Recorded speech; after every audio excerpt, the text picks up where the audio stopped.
Machiegni bang' winjo sigana kod lero wi nying mar Obuolo Nyakoromogo donjo weche mag ohala kama telo mochung'ne rito ngima oganda piny ma Thurka NTSA omiyo chik mondo chiw lesen mar ng'wech ne kambi nyamburko mar Sampa Cabs kaluwore gi pend chike matayo chenro mag wuoth e pacho ka.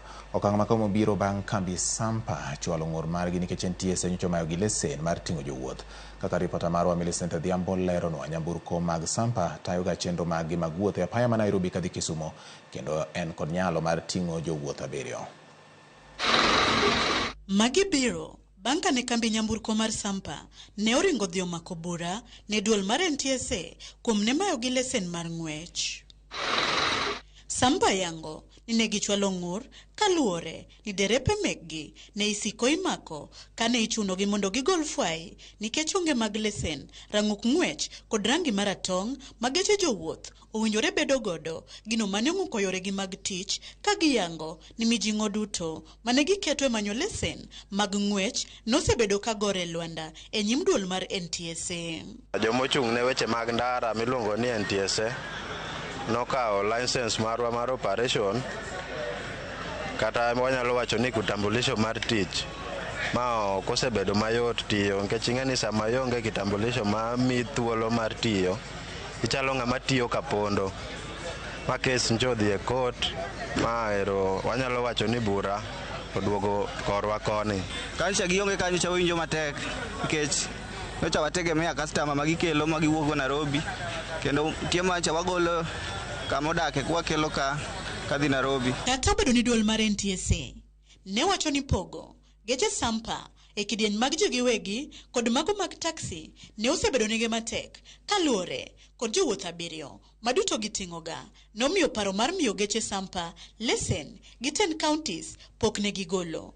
Weg Sampa to yango ni mano ne ok owinjore mi magi lesen nikech nyamburko mekgi ni kod logo mapogogi kod geche mamoko.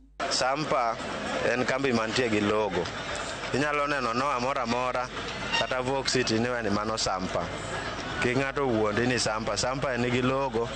Koro kineno logo mane ming'e ni Sampa. Ewi mano kalure kod wach mane piny wacho ne obwogo mar golo oko e apaya nyamburko matindo kaka mag Sampa. Gikowo jatend migawo mar weche wuoth Kipchumba Murkomen mondo tim nonro ka giwacho ni masiche ok thor kel kod geche matindo kende, bende omedo jiwo jowuoth kod derepe mag geche mondo med rito chike mag apaya. Dakwa mana cabinet secretary mochung' ne transport Mheshimiwa Kipchumba Murkomen mondo ong'i matut, wakwayo otim nonro. Ok en mana geche matindo gi matimo ajali, lakini once in ndara o involve ji mang'eny. Geche matindo gi bondiko ji. Sani tich wang'eni onge Kenya.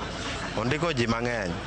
Koro kapok gichopo mwisho mar golo chik mar golo geche matindo no, otim atima nonro to luong stakeholders mag geche matindo gi ong'i ni tang'o minya tim. Kanotelnegi kod jakom margi Aden Kamodho, bod mochung' ne winjo ywak mag lesen ne geche wuoth Transport Licensing Appeals Board bende ogolo chik ne kambi mar Sampa mondo ne geche gi duto olure gi chike mag apaya kinde duto.